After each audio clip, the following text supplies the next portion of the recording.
OG, a gangster. Street talk for a tough guy, has died. Randall Watts was a suspected gunned down in a drive-by. His friends take him into his hangout, Rose Tavern, for one last round. They chant the hard question. Is there heaven for a gangsta?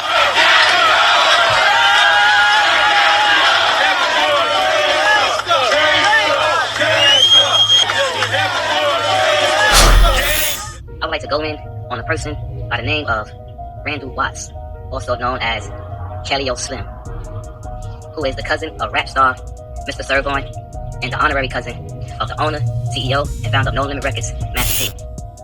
We're going to be talking about Randall out the Calliope, man. The man, the myth. You feel me? Dude seemed like he was larger than life, you know what I'm saying? Like a lot of vicious steppers looked up to this nigga. So he had to be like a real super stepper, you know what I'm saying? Like a real super demon. That nigga was like a urban legend in the hood, like, you feel me? Like shit niggas talked about and whispered about but never seen, you feel what I'm saying? Like the boogeyman on some shit. They even had gangsters on the radar that wasn't from the milk, but they was like living in the milk. And it was a real gangster, a real stepper. And I'm gonna tell you who it was. It was Randall out the Calliope. Yeah. His father was a Baptist minister and also a deputy with the Orleans Parish Civil Sheriff's Office. That was not enough to turn Randall away from the streets. If you hung uptown or was from uptown when people said Randall, you knew who they were talking about. Old people, children, and in between knew who he was. Randall Watts was known all over New Orleans. Uptown, downtown, the east, and across the river. If you heard his name, you would pray to God that you never seen his face. He was a feared New Orleans OG. There's some people you just can't leave off the list. And if you from the NO, especially the Calliope, back in them days, the person that we talking about don't need no introduction. It was said people around the hood would call him his nickname, Calliope Slim. Got killed the night Randall got killed, bro. The Calliope came back there, dog. Like you see the choppers, them they was mad, like the look on their faces, dog. They had on their mind. I want to hit the Calliope hard. They was mad about that. Hey, what's up, world? Boy, chill. Back at y'all. Been a minute, you heard me? Yeah, been in the cut. Trying to get my residuals up, you dig? You heard me? Yeah, what's happening with y'all? You heard me? Still thank y'all for the support. Yeah, I'm back on it with the stories, though. Check it out. I'm talking about Randall Slim. Rest in peace, big homie. You heard me? And at this time, talking about the females in the city was Slim, you know, the hood, uptown, downtown, anything but in between. You know, used to be going out like a DJs and stuff. So you starting to bump into anybody. 2 or 3 of your bros might be at the DJ at the same time. You hoping it don't pop off, you dig? Or they go to fighting and things like that. But Slim was opposite. That nigga he loved the smoke. Give him all the smoke. He want all the attention, you heard me? So the DJ playing, you heard me, got the broad about the 7-year-old Slim fooling with. But he fooled with the little broad from uptown too, you heard me? So, but better yet, they got uptown, downtown, across the river, Shrewsbury, Bridge City, everybody in the building, you heard me? Kobe packed. I'm talking about, man, they got a lot of people out here, man. So, and at this time, Slim had done About It with P. So for those who didn't know him, you dig? Like, that was the time to get to know him, you heard me? Like, so he had done the movie with the About It thing, so like he was popular on top of popularity, you heard me? So man, at that time, matter of fact, Juvenile, you heard me? Got a little bounce song out at this time, just before he had went national, you heard me? They go on. Ain't nothing better than water and soap, deodorant, summer's eve, and a bottle of scope. Ain't nothing better than water and soap, deodorant, summer's eve, and a bottle of scope. Who need a ride home? I got your ride home. The Juvenile will take you home. So that they're playing. So they got a P-pop contest. The P-pop contest is like, you know, when the broad shake, they behind for the contest money. So bam, I'm talking about, man, they got a million bros out there. Everybody on the wall, the rest of them on the ground, you heard me? It's going down in there, at that time, you heard me? But at that time, DJs all over the city. I don't care what it was. It was Magnolia, Melf, 17th Wall, wherever they was, you heard me? That crowd coming. You dig? So that 7 of the bros out the Bernard came out. No, they really was out like the 7 Wall and stuff, you heard me? And yeah, so the broad from Uptown, she knew that Slim was fooling with the little broad out the 7 Wall, you heard me? On some shit. But that wasn't his man broad. That was a little chick who just wanted to get out, you heard me? So the little broad from Uptown must have felt like, hold up, man, she way from downtown. You already messing with my nigga, you way from downtown in my hood, around my hood, you heard me? And you come back here. So that putting fuel on the flame, you heard me? So as the contest went on, you dig? You know how sometimes everybody just be chilling and shit. Yeah, man, ain't that. Watch out. Everybody just went to running this shit, you heard me? So the bros, they fight this shit. Gonna find out the little bro from Uptown and the chick from the 7 Wall who Slim was messing with. They fighting that shit. I'm talking about got a few people trying to break it up. Got a few people who on sneaking licks. You heard me? Throwing all kind of Heineken bottles and shit. So it was like, you know what I'm saying, a big old brawl out there at that time. So in the midst of that happening, man, so some dudes, they probably, had beef or whatever, you dig? But they wind up seeing each other back in the at that DJ. Man, I'm talking about, man, they getting off at each other. Man, a shot. So that made the crowd, you heard me? So boom, even after all that happened, you heard me? Put the beat back on.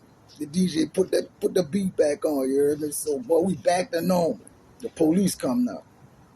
So when the police came, they won't stop the DJ. But then already paid the money for the DJ and stuff like that, you heard me? They already paid for the DJ and stuff like that. So the police just sitting out there, don't want to leave or nothing. So Calliope Slim, he went around the building and got that fucking 223 75 round shot. We used to call that bitch Blue Flame. He let every go, you heard me? Yeah, that day that was like vicious. That man, I'm talking about ain't nothing was able to stop that DJ there, you heard me? And Slim loved it, you dig? That was his type of hype, you heard me? He wanted all the smoke. Yeah, that's just a little something about Slim. Tapping back and with y'all, you dig? And I'm gonna be hitting y'all, man. Calliope in the building, man. Flagship. 3715 there. I first met Randall. We moved into Calliope. I was like 6 years old. We had moved from around the Melfmean Project from off of Clara Street. And I still remember it was like it was yesterday, man. It was on a Saturday I came. We moved like that Friday in the project. So it was that Saturday I came outside early that morning. During that time they had the merry-go-round in the courtway. And it was right there. It was right down from us, right there in the courtway where Daniel and Zach them stayed at. So I'm on my way to the merry-go-round, and they got this little dude on the merry-go-round with a big old bush, with a big old afro like me. So he on the merry-go-round, so I come up, you know what I'm saying? I try to get on the merry-go-round, he stopped the merry-go-round. So I'm like, man, why you stop the merry-go-round? He's like, no, he said, it's my merry-go-round. I said, nah, man, it's your merry-go-round. I said, it's the project merry-go-round. So he's like, man, you can't get on my merry-go-round. So we had a fight right there. So after we finished, you know what I'm saying? He's like, man, what's your name? I said, my name Odell. I said, what's your name? My name Randall. So that's when we became friends from that day forward. Randall was my first friend. And you know, Tick stayed upstairs from us, you know what I'm saying? He became my second friend. But me and Randall was more closer than Tick, than me and Tick was. Cause me and Randall used to always be together like night and day, even when we would live. Then I started going in the French Quarter when I was like 10 years old, shining shoes. Every Saturday and Sunday, every time I'm home, him, Tick, Robert from off the old side, and his little brother Yachty, all of them to be sitting on my mama porch waiting on me. Cause they know I'm gonna go buy a big old box of chicken and some donuts, and we're gonna sit in the coat wearing real people and watch, you know what I'm saying, just do stuff, you know what I'm saying, that normal kids do when they're young. Say like they used to have like the bread man that come in the project by the stove. The bread man that come in the project by the stove, so I had him watch the bus while I lay there and steal a rack honey bun out the bread truck. And we used to always, they'll watch out for me, and I'll run down the road with the honey bun, and we'll go by this girl, by this lady named Jerk. She had a daughter named Nell. And right next door to them, they had Lil Bubba. Lil Bubba and them stayed next door, had a sister named Shalique. So that's where we used to hang at.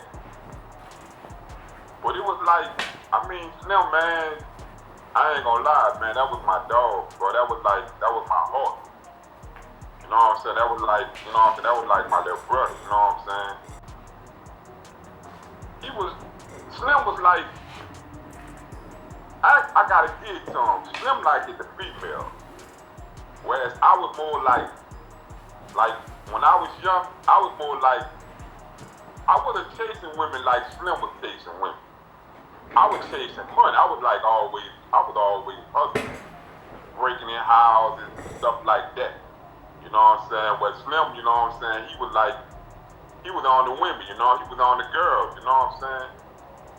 Slim was like Tick, you know, Tick was the same way, you know what I'm saying? Slim was like Tick, Slim liked the female. He always had a thing for the females, you know, much into that. He wasn't too much into the molesting. I came around, you know what I'm saying? I came around, be like, man, I'm about to go do this shit. You want to come? He like, yeah. It's like when I was like 13, I was on running from Bridge City. He didn't know how to drive. He didn't know how to drive no car. So I said, look, man, I had laid there and robbed somebody out there car, so I'm riding. So I put him in the car. I said, man, you don't know how to drive, so just stay in the car. And I'm bailing out doing a robbing, you know what I'm saying? But I always busted down the middle. I always bust everything down the middle with it, you know what I'm saying? Because that was my little man, you know? When I went to, the last time we were together was in 1985. Was it in 85? No, it was in 1983. I was on runaway from the juvenile justice center from out of Baton Rouge. And I stayed out there like about 2 or 3 months. And the last time we were together, we had laid there and we went on. He knew how to drive then. See, the boys, when I come on, the boy had learned how to drive. He learned how to drive better than me. The way he used to drive, you know what I'm saying? Because the boy could drive. So the last time we went on a ride, I was about to go out of town and do some other gangster stuff. So I told myself, man, I said, take this gun. Like, man, nah, man, take it with you, man, because you might need it. I said, man, I ain't going to do nothing but breaking it out that this dude was telling me about, you know what I'm saying, out here in Texas. So they had a lot of money and a lot of drugs. But that was the last time I had seen him. But I wind up stopping out there in the country with my mom and them laid there and called the law, you know what I'm saying? I wind up going back to Scotland because they laid there and turned me in. But Randall went to Bridge City. He went to Bridge City. I think he went to Bridge City that next year. I forgot when he went to Bridge City, but I don't know if it was, I think it was for a stolen car. Yeah, because I taught him how to pop up the cars, you know what I'm saying? So he went to, I think he did like about 2 years in Bridge City. Because he come home, I think he come home like sometime like in 85. Come home like in 85, sometime in 85, like round about the middle of 85. I was supposed to came home in 85, but I wound up coming home from Scotland in 86, like round about in February. I ain't gonna lie, I ain't stay out there no more than like a couple of days, man. Really, I ain't stayed home like about a week. I wind up going to jail for impersonating. So the last time I seen him, he come up there on, man, it was standing in the court with, nigga had on the Kango. So he like, man, when you came on? I like, man, I've been home a week. I said, I was out there by my mom. So he was like, I'm like, what's up with you, man? What you doing, man? He said, hey, you know me, man. You know what I'm saying? Like, yeah, I said, So when I wind up going to the Paris, then he wind up coming up.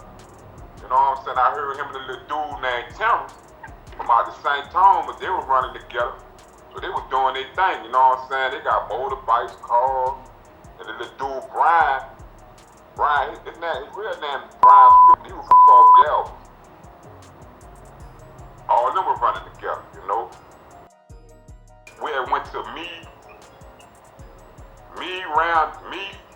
my baby mama, Randall, and Neil, we had went to a reggae concert.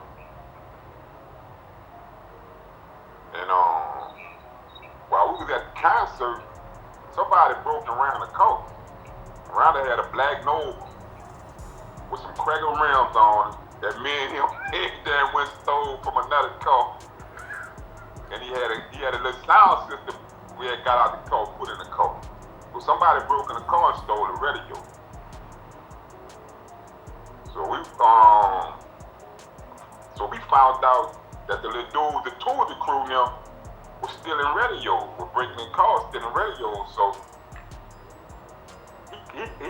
I come in the project, he was like, man, he said, I think I know who got my radio. I like, who? He said, them little niggas that call themselves the two of the crew. Bruce and Burnell, they stayed on the old side.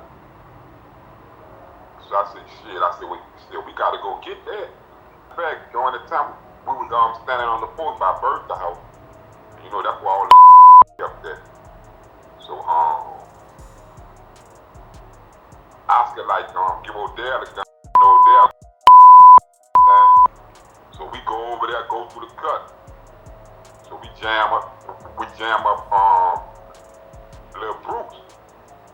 You know what I'm saying? So Randall, I'm just standing back, you know what I'm saying, while Randall was doing all the talking about his radio. So he was like, man, I swear to God, Randall, bro, that wasn't us, you know what I'm saying? I said, man, you can look at all the radios we got. I said, matter of fact, you can have one, you know what I'm saying? So Slim like, nah, them ain't none of mine, you know. They were breaking in cars, stealing radios, then they wasn't even selling no drugs. After I had got shot up, that's when it started. But during that time, when they first come out, they was breaking in cars, stealing radios. They wasn't doing no drugs, and it was a little radio. It was a little radio deal. All right, during the time I got shot, you know, me and Randall and Brian, you know, Randall and Brian, we were running the coke with. Along with another cat, I ain't gonna say his name because dude in the pit and they still, you know what I'm saying, fighting the case, you know. But it was us that was running the coke with in the project during the time. And it's you know what I'm saying, like Randall changed overnight, he became a whole different person. You know what I'm saying? It was like he ain't care no more, you know what I'm saying? So he used to go across Galveston. And he was trying to catch the little dude who had laid down. He couldn't catch him. He used to rob them dudes over there. And he told them dudes, he said, every time I come over here and y'all don't tell me what this dude is, what this dude at, I'ma rob him. And that's what he was doing. You know, he used to go over there, he used to lay in the little dude all the way and wait for him to come home. But the dude, he could never catch the dude. You know what I'm saying? Slim, you know what I'm saying? Slim just laid down, he took off after that, man. You know what I'm saying? That's when he really went to making a name for himself, you know?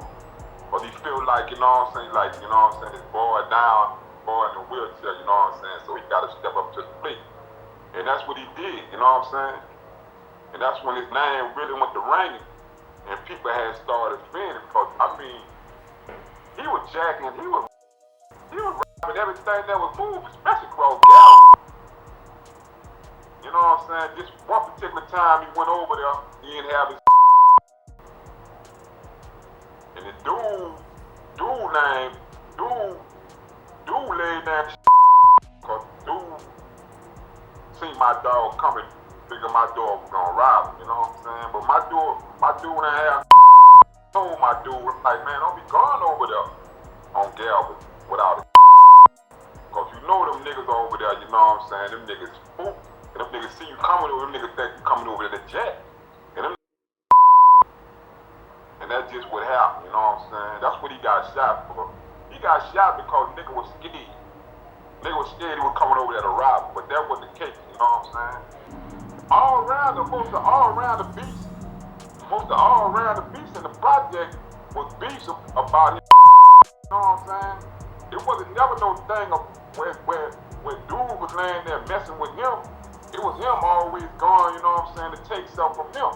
That's what most of all this beef came from. I ain't never known nobody for the lay there and just want to lay there and just mess around and beef around. Randall, you know what I'm saying? Even dudes that he used to rob, you know what I'm saying? Them dudes come up to love him during that time. You know? Like the Cat-Eye Derrick. Cat-Eye Derrick. He was the one that made Cat-Eye Derrick the way he was. You know what I'm saying? Cause Cat-Eye Derrick was telling somebody, said, man, see, you know why I turned out to be the way I am? Because of Randall, man. Randall used to man. And I said, man, niggas ain't gonna do me that no more. You know what I'm saying? So a lot of dudes that he used to lay there and mess over when they was young, they turn out to be, you know what I'm saying, some hell of a people. You know what I'm saying? Because Slim was the one that laid there, you know what I'm saying, made him like that. Say, like, they had this dude named Spody from out the project. Mm-hmm. He wound up getting killed. But he laid there, dude named Piccolo from out our project, he wound up getting killed. Piccolo laid there and told Randall. And Randall laid there and you know what I'm saying? So Randall wound up going to jail. I was already in the jail. My dad kicked my baby mama doing. Randall was in jail on a robbery charge and a home invasion. Piccolo wound up getting but dude Spody, he used to like, after Randall had robbed, you know what I'm saying, he still, you know what I'm saying, he used to get around the door. You know what I'm saying? So Randall. Damn. Yeah, he used to get around the door. After Randall had, see, I had known that Randall had jacked me to the next day. Randall said, I did it. I like, well, I said, man, why are you still robbing these dudes, bro? And I'm still again, you stuff. You know what I'm saying, man? F the niggas, man. He like, whoop, shit. He said, them niggas ain't got no business selling back here anyway. You know what I'm saying? But Spody to get a nigga around the door. You know what I'm saying? So Randall wouldn't rob. You know, and a lot of them niggas was like that in the project. Even in '93 when he came home, he was doing good for a minute, but he was messing with and he started back robbing. You know what I'm saying? The niggas used to give him dope. He come in the project and he used to give him dope, so he won't rob nobody. You know, and I seen this here with my own eyes. You know what I'm saying? All kind of niggas back in the beat. But everybody that Slim laid there and took stuff from, I ain't never known nobody for the lay there and come back to try to do him nothing, you know? Even when he stopped getting loaded, and he started hustling, doing his thing, niggas, you know what I'm saying, niggas come up to love him and respect him. Crazy though, you know what I'm saying, because, yeah, nigga, you take stuff from me, it's beat. You know what I'm saying? But it was a whole different thing with Slim. You know what I'm saying? He just had that thing about him, bro. And then I seen a side of him I seen a peacemaking side of it. You understand what I'm saying?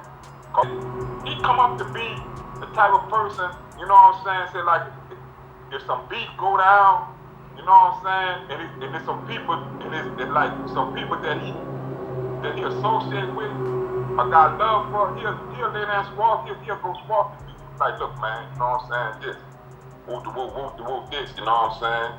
And just like that, you know what I'm saying? Beef will be squad, you know? Ain't no bad dude, you know what I'm saying? Because, like I say, man, a lot of people in the project had love for him. They had more love for that. They had more love for dude than they had for me. You understand what I'm saying? All right, the beat with Randall and Nate go all the way back to like 1989. Not 89. Really like in 88. You know what I'm saying? Like around, yeah, 89.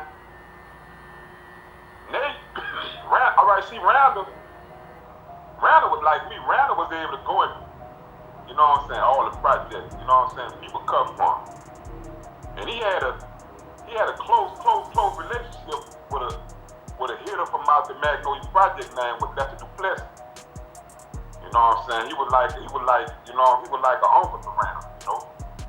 And Randall used to always go back there and check on him, you know what I'm saying? And this particular time, Nate was messing with this little chick named and he seen Randall back there with Lester. During the time he was Lester, during the time Nate was running with our homie from out the project now. So he tell now about he seen Randall in the Magnolia Project with Lester, trying to cross Randall out, trying to get Randall killed. So Randall come in the house, he going off, he's mad, you know what I'm saying? He ready to lay there and, you know what I'm saying, go after, you know what I'm saying, anybody. He didn't care who they was, you know what I'm saying? Because that's how he was, you know what I'm saying? So I said, man, slow down, man. Let me lay there and talk to Nap, you know what I'm saying, and find out what's going on, you know what I'm saying? I said, just be cool, you know what I'm saying, before you do anything, bro. You know what I'm saying? So I sent my baby mama brought Galley for to go holler at Nap. So Nap laid there and told go get Odell, go get him, you know what I'm saying, go get Odell and bring him over here. Came in the house, I'm in the wheelchair this time. So I get in the car, we go for Galley. The car, she's sitting on the hood of the car, and now got in the car, he's sitting in the driver's seat. So I tell Nap, I said, look, bro, I don't know what this dude Nate trying to pull. You know what I'm saying? I said, bro, everybody know Randall mess with Lester, and everybody know Randall mess with you. Randall ain't gonna tell Lester nothing about you. It's like Randall ain't gonna tell Lester. I said, Randall ain't gonna tell Lester nothing about you. It's like Randall ain't gonna tell you nothing about Lester. I said, I don't know what this nigga Nate trying to pull, you know what I'm saying? I said, bro, you know that's my dog and I love it, you know? So Nap like, man, don't worry about it, you know what I'm saying? I already know, so don't worry about that. Tell Slim, don't worry about that, you know what I'm saying? So I laid in that talk to Slim, and that's what laid there and ended that there, but he laid there and kept his hatred for the dude Nate. And you know, they used to be friends in Bridge City. They used to, now I ain't gonna say friends, they was cool in Bridge City LTI. So they was in Bridge City LTI together. From what Randall told me. And they was cool. You know what I'm saying? They was cool. I remember when Randall came home in 93. I think I gave Randall like about 10 bundles of just gave it to him. You know what I'm saying? Cause he come in the project, I was like, nigga, where you get that from? He said, nigga, Nate gave me that. Just gave it to him, you know what I'm saying? I said, you ain't gotta get a nigga nothing back. Like, nah, I ain't gotta get a nigga nothing back. Just gave it to him, you know? But, you know what I'm saying? He harbored those feelings towards dude. Then they had the situation when Randall came got me from WCI in 95, and he was doing his thing. He said, look, man, he said, I'm about to get in there and put you on. He said, but we about to go around Philip and Clara. They had Philip and Clara bust open around there. So So we had a homeboy around there named. His mama stayed around there. So I used to be posted up right there by right around the corner from Philip and Cloud. So one day Randall, Wango, and Boo pull up. They get out the car, they rap, they get out the car. So Randall tell me like Jim, take my car and go in the project. I'm like, man, what you about to do? He said, man, I'ma holler at you when I get back in the project. He take my car and go in the project. So I got in this car, put my wheelchair in the trunk. I burnt off, I went in the project. They went around there on Philip McLaren and robbed everybody who had dope for niggas. Everybody who had dope for niggas. What that was about, Nate had made a statement to them dudes around there, said, y'all let Randall and Odell come around here and sell dope. And they ain't even much from around there. And like Randall said, nigga, you ain't even much from around here. And niggas let you come through there and do that there. Randall was mad. That's why Randall went around there and everybody around there. I'm saying, look, bro, this ain't got nothing to do with you. I'm doing this against that nigga Nate. Tell the nigga Nate, I too. So he come back in the project, then they done thing around there. So them niggas, so he's scared. One thing about Randall, once he lay there and put something in his mind, you know what I'm saying? It be kind of hard for you to change, you know what I'm saying? And this thing with Nate, bro, he just really despise this dude, you know? Because he know this dude all gonna try to get, you know what I'm saying, once upon a time.